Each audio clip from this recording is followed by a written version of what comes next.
Hello guys, welcome back. ரொம்ப வருஷங்களுக்கு அப்புறம் ஒரு வீடியோ. ஏடா காருக்குள்ளே உட்காந்துருக்கேன் அப்படின்னு பார்த்தீங்கன்னா, எங்கே இருக்கேன் அப்படின்னு பார்த்தீங்கன்னா, இங்கே இருக்கேங்க. ஏன் இங்கே அப்படின்னு பார்த்தீங்கன்னா, என்னடா எப்பயுமே நீ சென்னை எக்மோர்லான ட்ரெயின் ஏறுவே, ஏன்டா இந்த தடவை தாம்பரம் அப்படின்னு பார்த்தீங்கன்னா, சென்னை எக்மோரில் ஏதோ மெயின்டெனன்ஸ் தான், அதனால தாம்பரம் அதிவிரைவு வண்டி, அதான் நம்ம வண்டி. ஸோ வாங்க நம்ம பிளாட்ஃபார்த்துக்கு போவோம். பிளாட்ஃபார்ம் நம்பர் 9 நம்ம ட்ரெயினு. வாங்க மேற்கொண்டு என்னென்ன நடந்துச்சுன்றத சொல்கிறேன் விவரமாக. நம்ம ட்ரெயினை தான் அனௌன்ஸ் பண்ணிகிட்ருக்காங்க 10:30க்கு கிளம்பிடும்னு. வாங்க, இன்னும் நமக்கு 1 hour இருக்குது.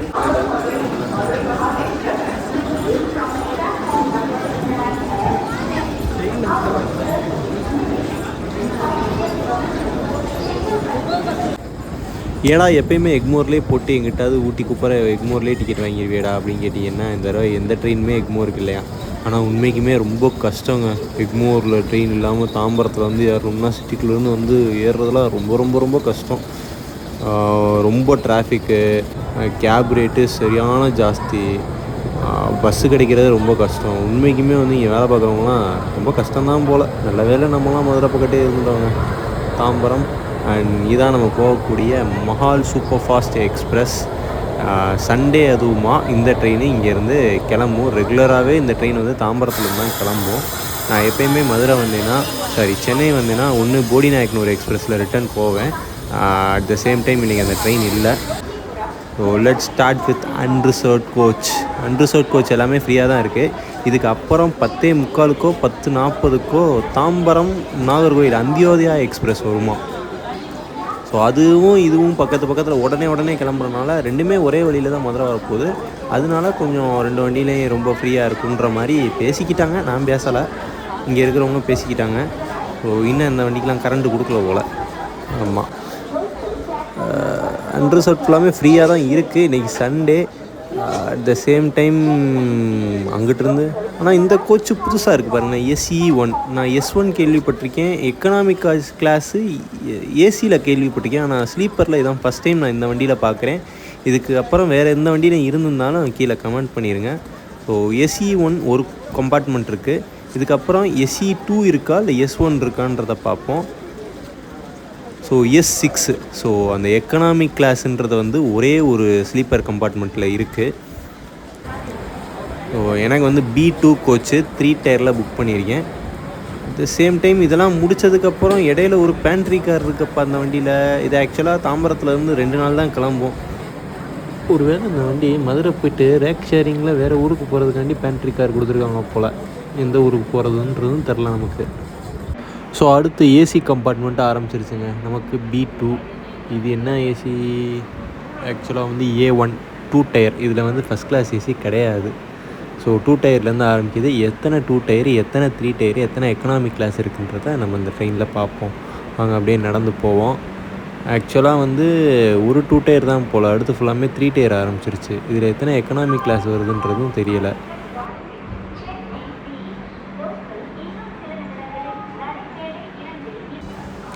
ஸோ B3க்கு அப்புறம் பார்த்திங்கன்னா வந்து BE1.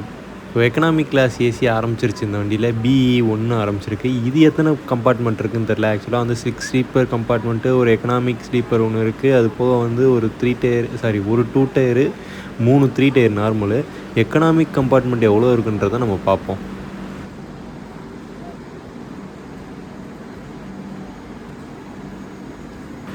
ஸோ இங்கே BE3 வந்துருச்சு. என்னது அனுமார் வால் மாதிரி நீண்டுக்கிட்டே போய்கிட்டே இருக்குது.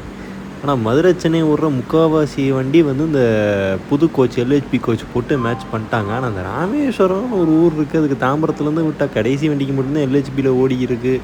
இன்னும் அந்த சேது போட்மேட்லாம் இன்னும் ஆகலை. BE4 வந்துருச்சு. இன்னும் எத்தனை கம்பார்ட்மெண்ட் இருக்குது, அன்ரிசர்வ்டு எத்தனை இருக்குன்றதும் தெரியலை.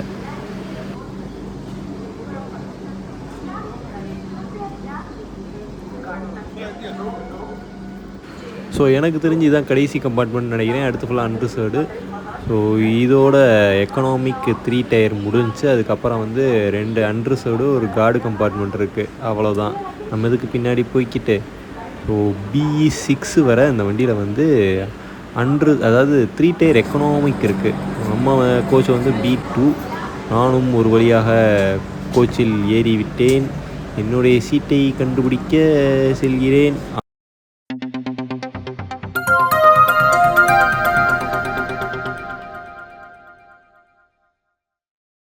ஆனால் எனக்கு வந்து உண்மைக்குமே வந்து இந்த சீட்டில் வந்து என்னால் தூங்கவே முடியாது. அது எனக்கு இப்போவே நல்லாவே தெரியும். ஸோ இதான் என்னோடய சீட்டுக்கு நான் வந்துட்டேன். லோயர் சைடு லோயரான்னு கேட்டிங்கன்னா இல்லை, சார்ஜிங் பாயிண்ட் இருக்குது, கோச்செல்லாம் க்ளீனாக தான் இருக்குது. நான் கீழே உட்காந்துட்டேன். ஆக்சுவலாக எனக்கு சைடு லோயர் கிடையாது, சைடு அப்பர். ஏன்னா சுத்தமாக தூங்கவே முடியாது. சைடு அப்பரில் எனக்கு காலும் எட்டாது. ஸோ யாருன்னு பார்த்தீங்கல்ல, பாண்டியன் நாட்டு தங்கம், பாண்டியன் எக்ஸ்பிரஸ் வந்துட்டாப்பில். இவர் மட்டும் எக்மோர்லேருந்து வருவாப்பில். இவருக்கு மட்டும் ஓரம் வந்தேனே. ஆனால் இந்த வண்டியில் போகலாங்க. ஆனால் வந்து இந்த வண்டியில் போகணுன்னா 4:30 மணிக்கே எழுந்திரிச்சு உட்காரணும், நமக்கு தூக்கம் கிடும். இந்த வண்டினா நம்ம விடிஞ்சதுக்கப்புறம் போய் இறங்குனா போதும். ஸோ நம்ம வண்டியும் ஆன் டைமுக்கு கிளம்பிருச்சுங்க. ஒரு நிமிஷம் கூட டிலே இல்லாமல் கரெக்டான டயத்துக்கு கிளம்பிருச்சு வண்டி.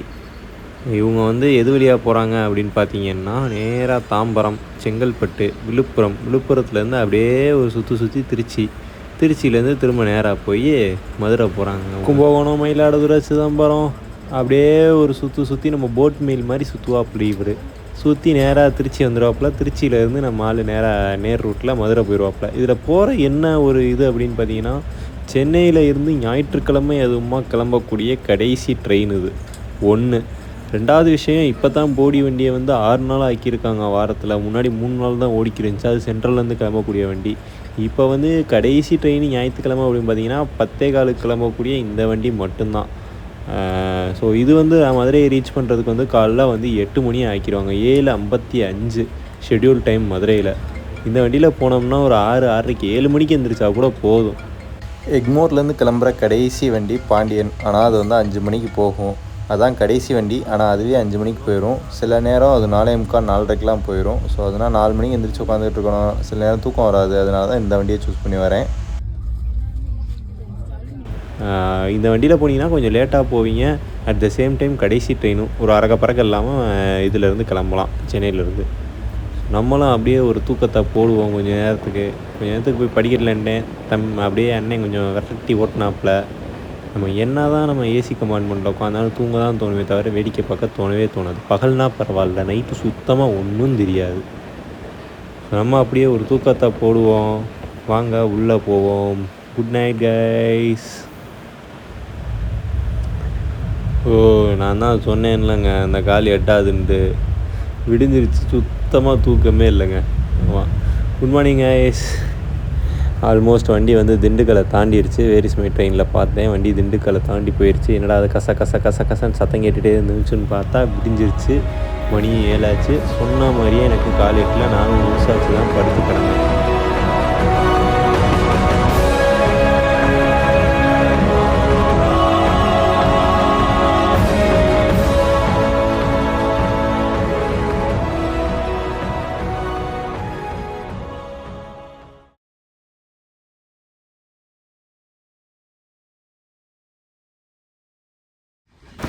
அடுத்து இந்த வண்டிக்கு திண்டுக்கலை விட்டால் ஸ்டாப்பிங்ஸே கிடையாது. இந்த வாடிப்பட்டி, கொரோடு, சமையல் ரோடு, சோளம் வந்தேன், அந்த எந்த ஸ்டாப்புமே கிடையாது. நேராக அடுத்து மதுரை தான் தலைவன். ஏன்னா அடுத்து தலைவன் உள்ளே போனால் தான் எனக்கு தெரிஞ்சு வந்தே பாரத் வெளியே வர முடியும்னு நினைக்கிறேன். வைகை பாஸ் ஆகிருப்பாப்பில். கோயம்புத்தூர் இன்டர்சிட்டியே எங்கேயாவது நம்ம ஒரு இடத்துல கிராசிங் கொடுத்துருவாங்க. ஒன்று கோட்டரோடு இல்லை வாடிப்பட்டியில் கொடுத்துருவாங்க. ஏன்னா இது ரன்னிங் ட்ரெயின் தானே, எங்கேயுமே ஸ்டாப் கிடையாது. டிலே இது பண்ணாமல் தானே போவோம், ஸ்டாப் பண்ணாமல் தானே போவோம் மெயின் லைனில். என்னடா இது அட்வான்ஸாக ட்ரெயின் உள்ளே வருதுன்னு பார்த்தேன். கரெக்டாக ஜங்ஷனுக்கு முன்னாடி பாலத்தில் நிப்பாட்டிவிட்டாங்க, பாலம் தாண்டி. ஸோ ஒரு 10 நிமிஷம் கழித்து வண்டி எடுக்கிறாங்க. ஆன் டைமுக்கு 10 நிமிஷத்துக்கு முன்னாடி ட்ரெயின் மதுரைக்குள்ளே வந்துருச்சு. இந்த வண்டியை பார்த்திங்கன்னா ஒரு வீக்கெண்ட் வந்து நம்ம சென்னையிலேருந்து மதுரை வர்றதுக்கு ஒரு யூஸ்ஃபுல்லான ஒரு ட்ரெயினாக இருக்கும். பஸ்ஸில் அந்த காசை கொடுத்துட்டு வர்றதுக்கு ட்ரெயினில் நம்ம மாட்டுக்கு ஜம்முன்னு வந்துடலாம். என்ன ஒன்று, இந்த வண்டி வந்து நைட்டு 10:30 எடுத்து காலைல 8 மணிக்கு தான் வரும். ஆல்மோஸ்ட் ஒரு 10 மணி நேரத்துக்கிட்ட அந்த வண்டி சுற்றி வரும். அது ஒன்று தான் அந்த வண்டியில் ஒரு பெரிய ட்ராபேக். மற்றபடி வந்து ட்ரெயின் யூசர்ஸ்க்கு வந்து இது வந்து ஒரு பெர்ஃபெக்டான ட்ரெயினாக இருக்கும். பட் என்ன ஒரே ஒரு விஷயம் என்ன அப்படின்னா, தாம்பரத்தில் வந்து ஏறணும். நாமளும் அப்படியே மதுரை ஜங்ஷனுக்குள்ளே என்ட்ரு ஆகியாச்சு. பைக்கை 2 நாளைக்கு முன்னாடி பார்க்கிங்கில் போட்டு வந்தேன். அது என்ன கண்டிஷனில் இருக்குன்றது தெரில. நல்லா இருந்தால் நல்லது. நமக்கு பின்னால் வந்து அடுத்து வந்து மைசூர் வருவாப்பில், அடுத்து வந்தே பாரத் வருவாப்பில். ஸோ இந்த வீடியோ பிடிச்சிருந்துச்சுன்னா லைக் பண்ணிட்டு ஷேர் பண்ணிட்டு மறக்காமல் சப்ஸ்கிரைப் பண்ணிடுங்க. நம்ம வண்டி நான் எப்படி நிப்பாட்டினேனோ அதே மாதிரி நிற்கிது. நல்ல வேலை எங்கேயும் எடுத்துகிட்டு போடல யாரும். அது வரைக்கும் ரொம்ப சந்தோஷம்.